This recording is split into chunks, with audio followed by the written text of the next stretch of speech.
यतीमों, गरीबों, बेवाओं, मिस्कीनों और फकीरों का हक मार रहे हैं, वो अपना अंजाम सोचें। हक मारने की कई किस्में हैं। आप साहिब हैसियत और ज़कात नहीं देते तो ये भी हक मारना हुआ है। आपके पास 1 लाख रुपया है और उस 1 लाख रुपए पर 1 साल गुजर चुकी है, अगरचे उस 1 लाख रुपए में 7.5 तोले सोना यानी 85 ग्राम सोना नहीं आ रहा है, लेकिन 52.5 तोले चांदी तो आ सकती है। यानी 1 लाख रुपए में 52.5 तोले चांदी आ सकती है और इतना पैसा तुम्हारे पास है और 1 साल गुजर चुकी है, तो आप पर 1 लाख रुपए में 2,500 रुपए ज़कात बनती है जो आप गरीबों को देंगे। अगर आप नहीं देते हैं तो ये गरीबों का हक मार रहे हैं। जब छोटी सी थोड़ी सी मिट्टी लेने का अंजाम ये है तो आप गरीबों का, मिस्कीनों का हक मारकर ज़कात अदा नहीं कर रहे हैं, तो हम और आप अपने अंजाम के बारे में फिक्र लगाएं कि हमारा और आपका अंजाम क्या होगा अगर हम अपने माल की पूरी पूरी ज़कात नहीं देते हैं। तो ये हक मारना ही है। शराब की हुर्मत का ऐलान करते हैं अल्लाह के नबी सल्लल्लाहु अलैहि वसल्लम। लड़कियों को जो जिंदा दफन किया जाता था, आपने लड़कियों के मकाम और मर्तबे को बुलंद किया। किसी हदीस में नहीं आता जो अपने लड़कों को पालेगा, पोसेगा, पढ़ाएगा, लिखाएगा और उनका निकाह कर देगा, अल्लाह उसको जन्नत में मेरा पड़ोसी बनाकर रखेगा। ये कहीं नहीं कहा तो अल्लाह के नबी ने क्या कहा? जिन लड़कियों को जिंदा दफन कर दिया जाता था, 4-4 साल पाल पोस कर जिनको पकड़कर दफन कर दिया जाता था, नबी अकरम सल्लल्लाहु अलैहि वसल्लम उन लड़कियों को इज्जत देते हैं जिस बाप की 3 बेटियां होंगी और जिसने उनको पाला होगा, बड़ा किया होगा, उनको पढ़ाया होगा, उनको अच्छा अदब सिखलाया होगा। अल्लाह के नबी फरमाते हैं ये तीनों बच्चियां फिर उसने जिनकी शादी कर दी होगी, उन बच्चियों का निकाह कर दिया होगा, उनका घर बसा दिया होगा, उनको दीनदार लड़कों के निकाह में दे दिया होगा। कयामत के दिन ये बच्चियों का बाप इन 3 लड़कियों की शादी कराने वाला कयामत के दिन मेरा पड़ोसी बनकर रहेगा। फिर आपने फरमाया जिसकी 2 बेटियां हैं, 2 बेटियों को पढ़ाने और लिखाने वाला भी कयामत के दिन मेरा पड़ोसी बनकर रहेगा।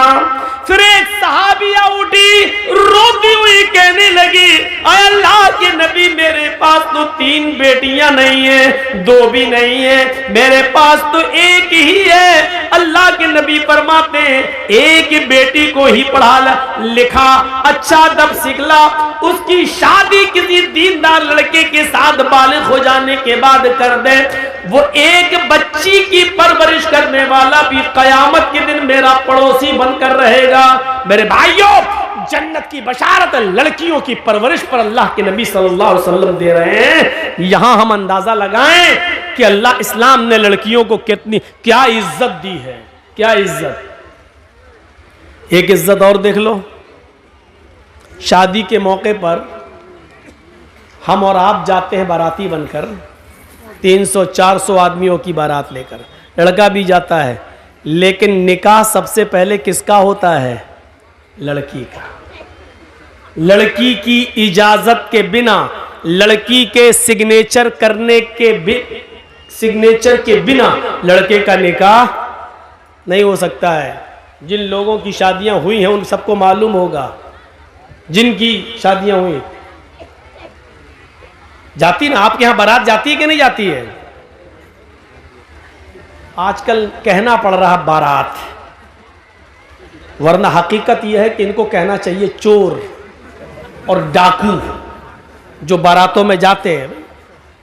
हकीकत है, ये लड़की वाले के यहां जाते हैं। अरे उस जमाने में कभी ये दौर चलता था तो उसकी वजह ये थी कि पहले जमाने में ना ट्रेनें होती थी, ना गाड़ियां होती थी, तो पहले बैलगाड़ियों पर, खच्चरों पर ये लोग जाते थे एक गांव से दूसरे गांव, और शादी करा के जब लाते थे तो रास्ते में लूट लिए जाते थे, सोना चांदी कपड़ा लत्ता। तो इसलिए बारात का सिलसिला चला। एक गांव से दूसरे गांव में जब आदमी जा रहा तो 100, 150, 200 आदमी लेके जा रहा ताकि हमें कोई लोग लूटे नहीं और हम दूल्हा और दुल्हन को निकाह करा के खैरियत से घर पे ले आए। इसलिए ये बारात का सिस्टम निकला था, सिस्टम। लेकिन आजकल ट्रेनों के जमाने में, आजकल हर थाने के बाहर पुलिस, हर गांव में पुलिस थाना मौजूद है। चोरी और डकैती का तसव्वुर निकल चुका है, काफिला अब लूटा नहीं जा सकता है मेरे भाइयों। लेकिन ये प्रथा अब तक चली आ रही है। ये निकली थी किसी और वजह से, लेकिन चली आज तक आ रही है। 300 और 400 आदमियों की बारात लड़की वाले के यहां पहुंच गए। अब लड़की का बाप बेचारा सोच रहा है कि अच्छी से अच्छी मिठाई खिलाओ, क्योंकि ये लोग मुंह फट लोग होते हैं। बारात में जितने आते हैं मुंह फट्टे होते हैं। मुंह फट का मतलब समझ रहे हो? अगर थोड़ी सी भी मिठाई में या खाने में कमी हो गई तो जिंदगी भर लड़की को ताने मारे जाएंगे, तेरे बाप ने तो इज्जत ही नहीं की हमारी। इसलिए लड़की का बाप जानता पहले इनके पेट की जहन्नम को भरो और अच्छा से अच्छा खिलाओ। जब तक इसके पेट की जहन्नम को सुकून नहीं मिलेगा तब तक मेरी बेटी सुकून के साथ घर में नहीं रह पाएगी। अब बारात पहुंच गई, निकाह का वक्त आया। पहले लड़के का निकाह नहीं होता है, पहले लड़की का होता है। और लड़की का हकीकत में निकाह नहीं होता है, बल्कि लड़की से इजाजत ली जाती है। शायद आपके यहां मालूम होगा, पीछे ले जाइए पैसा सर, वहां गिनिए। हम इनको बंद करा रहे हैं, शोर ना करें, आपकी आवाज़ भी कानों में आ रही है। चंदा इतना हो गया माशाअल्लाह कि 2 दिन तक गिनते रहेंगे। तो सुनिए, लड़की की इजाजत लेती। आप लोगों में जिसका निकाह हुआ होगा मालूम होगा, एक वकील होता है और 2 गवाह। वकील और गवाह ये दोनों जाते हैं लड़की के पास रजिस्टर लेकर। ये तय हो जाता है उसी वक्त, महर कितना होगा, ये कितना होगा, लड़के का नाम, लड़के के बाप का नाम, लड़के की उम्र, मोहल्ला, गांव सब लिख दिया जाता है और पूरा महर इतना इतना सब लिख के उसके बाद लड़की के पास जाया जाता है। एक वकील होता है और 2 गवाह। और लड़की के पास जब जाते हैं तो वो उस लड़की को घेरे रहती हैं बहुत सी सहेलियां उसकी और तमाम लड़कियां। वहां रजिस्टर रख दिया जाता है और उस वक्त वकील पूछता है। वकील की जिम्मेदारी है कि वो पूछे, सरपरस्त की जिम्मेदारी है कि वो पूछे। जैसे मान लीजिए किसी लड़की का नाम जैनब है या किसी लड़की का नाम अस्मा है, तो अब ऐसे पूछा जाएगा। वो वकील इतना जानने वाला होना चाहिए, हर आदमी को वकील मत बनाइए। अब उस लड़की से ये पूछे कि हाँ अस्मा या हाँ जैनब, फला फला की बेटी जैनब, फला फला के बेटे इस नाम का, मसलन मोहम्मद असलम किसी का नाम है और उसके बाप का नाम मोहम्मद अकरम है।